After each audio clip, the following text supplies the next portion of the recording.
Assalamualaikum warahmatullahi wabarakatuh. Perkenalkan, nama saya Andra Putra Akbar Saleh. Untuk video kali ini saya akan membahas tentang buku yang berjudul Software Testing Foundation, terutama pada chapter 2 yang berjudul Software Testing Basics. Sedikit rangkuman singkat dari chapter 2 ini, pada 2.1 Concept and Motivation membahas dasar-dasar mengapa software testing diperlukan, termasuk sifat software yang intangible dan risiko nyata dari software yang cacat. Di sini juga dijelaskan perbedaan mendasar antara error, fault, dan failure, serta konsep false positif dan false negatif. Subbab ini juga mencakup tujuan testing, berbagai jenis penambahan tes, artefak testing, seberapa besar effort yang dibutuhkan dalam testing, pentingnya melibatkan tester sejak awal, dan diakhiri dengan 7 prinsip dasar testing yang menjadi fondasi seluruh praktik testing. Pada 2.2, Software Quality membahas definisi kualitas software berdasarkan ISO 25010 yang membagi kualitas ke dalam Quality in Use Model dan Product Quality Model dengan total 13 karakteristik dan 40 subkarakteristik. Sebab ini menjelaskan bagaimana karakteristik kualitas perlu diprioritaskan karena tidak semuanya bisa dipenuhi secara bersamaan. Selain itu, dibahas juga hubungan antara quality management, quality assurance, dan testing sebagai bagian dari ekosistem kualitas yang lebih besar. Untuk 2.3, The Testing Process membahas 7 aktivitas utama dalam proses testing, yaitu test planning, monitoring, analysis, design, implementation, execution, dan completion. Setiap aktivitas dijelaskan beserta outputnya masing-masing.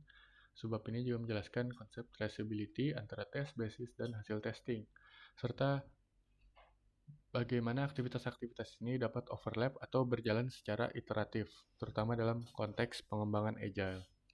Pada 2.4, The Effects of Human Psychology on Testing membahas bagaimana perbedaan cara berpikir antara tester dan developer, yang dimana developer cenderung berpikir konstruktif karena fokus membangun, sedangkan tester perlu berpikir destruktif untuk menemukan kelemahan. Sebab ini juga memberikan pemahaman tentang cara mengelola perbedaan mindset agar kolaborasi tetap produktif. Saya akan lanjut ke bagian review saya terhadap buku ini. Yaitu pertama, penggunaan studi kasusnya, yaitu di dalam buku ini menggunakan studi kasus Virtual Showroom 2 yang merupakan keputusan pedagogis dalam buku ini. Studi kasus ini sudah diperkenalkan sejak chapter 1 yang digunakan secara konsisten sepanjang buku, sehingga pembaca tidak perlu menghabiskan energi kognitif untuk memahami konteks baru di setiap bab. Pendekatan ini sejalan dengan prinsip cognitive load theory, di mana pembelajaran teknis, di mana familiaritas konteks membantu pembaca fokus pada pemahaman konsep daripada penyesuaian konteks. Ini sumbernya. Selanjutnya, yang saya suka dari buku adalah konsistensi terminologi yang diterapkan dari awal. Jadi, meluruskan perbedaan antara testing dan debugging adalah praktik yang sangat baik. Dalam buku ini, ambiguitas terminologi dapat menyebabkan kesalahpahaman. Jadi dengan menetapkan definisi yang jelas, buku ini membangun kesepakatan yang relevan baik dalam pembelajaran atau praktik industri. Selanjutnya, untuk standar testing di buku ini menggunakan ISO 25010. Buku ini karena dirilis pada 2021 masih merujuk pada ISO 25010 versi 2011. Sedangkan ISO 25010 yang terbaru yang diterbitkan pada November 2023 sudah ditetapkan sebagai standar yang baru. Perbedaannya di sini adalah karakteristik kualitas baru, yaitu safety, dan usability diganti namanya menjadi interaction capability, dan portability diganti menjadi flexibility. Selain itu, subkarakteristik baru seperti inclusivity, resistance, dan scalability juga ditambahkan. Sementara user interface aesthetic dan maturity dihapus dan digantikan dengan user engagement dan faultlessness. Selanjutnya, untuk 7 prinsip testing yang saya dapatkan, 7 prinsip ini masih valid hingga hari ini. karena ISTQB Certified Tester Foundation Level Silabus versi 4 tahun 2023 masih mempertahankan ketujuh prinsip ini sebagai inti kurikulumnya, membuktikan ketahanannya melampaui perubahan teknologi. Satu nuansa yang perlu ditambahkan adalah dalam konteks AI Assisted Testing yang kini berkembang pesat. Prinsip ketujuh semakin relevan karena sistem yang lulus semua tes otomatis pun masih bisa gagal memenuhi ekspektasi pengguna yang terus berubah. Insight yang saya dapatkan, poin pertama adalah testing bukan sekedar mencari bug, melainkan sebuah disiplin profesional dengan proses, terminologi, dan prinsip yang jelas. Poin kedua, ilmu tentang perbedaan error, fault, dan failure membuat seorang tester lebih presisi dalam melaporkan dan menganalisis masalah. Yang ketiga, pemahaman tentang 7 prinsip testing mengubah cara menetapkan ekspektasi baik terhadap diri sendiri maupun terhadap stakeholder, bahwa tidak ada testing yang sempurna dan itu bukan kegagalan. Selanjutnya, standar ISO tadi membuka wawasan bahwa kualitas jauh lebih dari fitur berjalan atau tidak, sehingga tester bisa berkontribusi lebih dalam diskusi kualitas produk itu sendiri.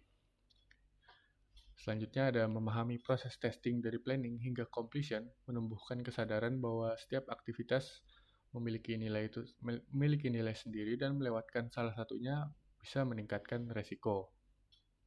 Yang terakhir, pengetahuan tentang psikologi testing membantu dalam kolaborasi lebih bijak dengan developer karena perbedaan mindset antara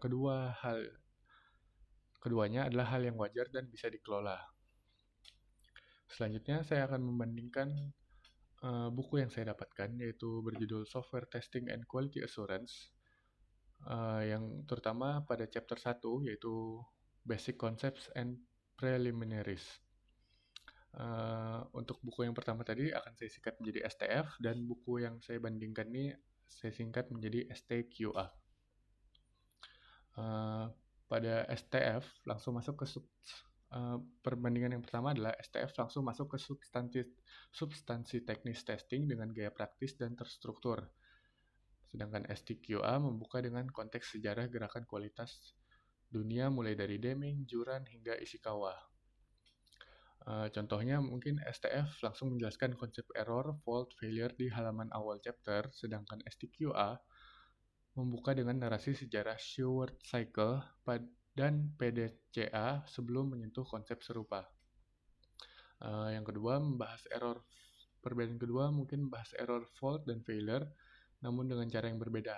Pada STF, mendefinisikan fault sebagai cacat dalam kode yang menyebabkan failure saat dieksekusi, lalu langsung mengilustrasikannya lewat studi kasus yang tadi. Pada STQA, mendefinisikan fault secara lebih formal sebagai tanda kutip the adjudged cause of an error, dan menambahkan defect sebagai istilah keempat yang tidak ada di STF. Selanjutnya ada STQA mengalokasikan satu subbab penuh dengan V&V, dengan penegasan bahwa verifikasi menjawab apakah produk dibangun dengan benar, dan validasi menjawab apakah produk yang benar yang dibangun. STF tidak membahasnya secara eksplisit di chapter 2.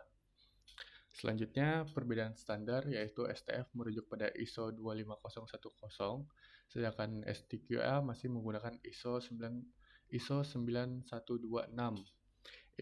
Mungkin karena perbedaan era penulisan keduanya, ini memiliki perbedaan standar testing.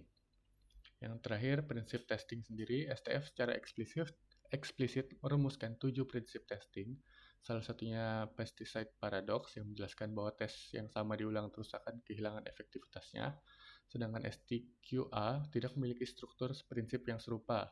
Sebagai gantinya, di buku ini menjelaskan konsep serupa secara implisit melalui pembahasan test find, defects fix, cycle, di subbab role of testing. Sekian dari video saya. Jika ada salah, saya mohon maaf.